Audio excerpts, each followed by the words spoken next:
Bonjour à tout le monde.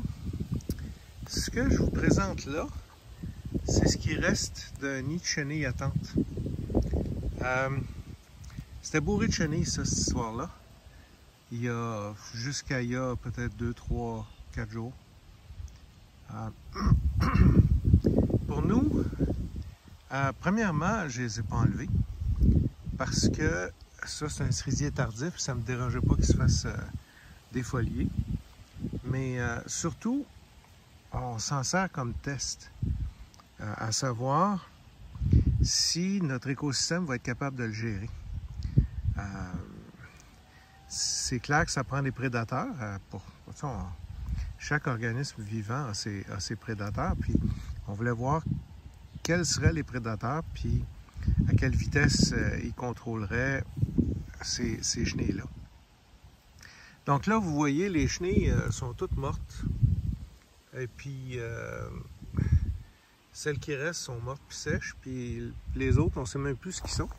En fait, j'ai vu des parulines jaunes qui ont fait l'aller-retour pas mal entre leur nid puis ce cerisier tardif-là. Si on regarde le cerisier, ben, c'est sûr qu'il fait dur. Il s'est fait défolier pas à peu près.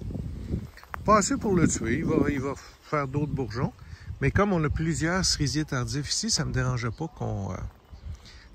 pas qu'il se fasse défolier. Fait que ce que j'ai fait, c'est qu'avec un petit bâton, j'ai juste brisé un petit peu le nid pour que les oiseaux aient accès. Puis, ben, tranquillement, à un moment donné, j'ai vu des parulines passer puis commencer à venir les chercher une après l'autre. Les oiseaux nichent, hein? On est à la fin du mois de mai. Là, il faut qu'ils nourrissent leur portée, puis ils ont besoin de beaucoup de protéines. Donc, le test est pas mal passé. Je dirais que je suis pas mal confiant que les chenilles attentes, plus les années vont passer, mieux notre écosystème, et plus efficacement notre écosystème va être capable de les gérer. Donc, c'est ça. C'est sûr que si vous avez un arbre qui a à peu près 1 mètre de haut, il y a 25 feuilles, il y a des chenilles attentes, ben, je vous suggère de les enlever. Prenez-vous des gants, par exemple, parce que ça peut être c'est urticant, ces affaires-là. Ben, enlevez-les une par une, puis tu sais, ça donnerait d'aller s'acheter du BTK, prendre son char, aller au magasin, acheter du BTK dans une bouteille de plastique, même si c'est recyclable.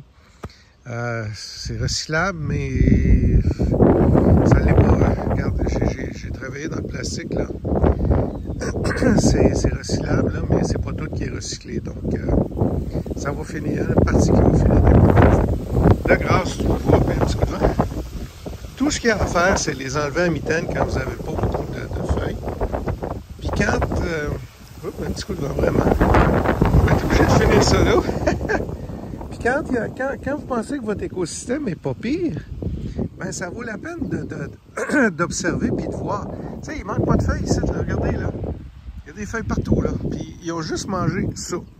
Si ça n'avait pas fait mon affaire qu'ils bouffent, je l'aurais enlevé. J'aurais enlevé les chenilles. Mais là, ça me dérangeait plus ou moins. On a regardé l'efficacité de notre écosystème. Ça marche. C'est beau. Fait qu'à partir de maintenant, je vous dirais que on va intervenir encore moins qu'on intervenait. Merci, au revoir.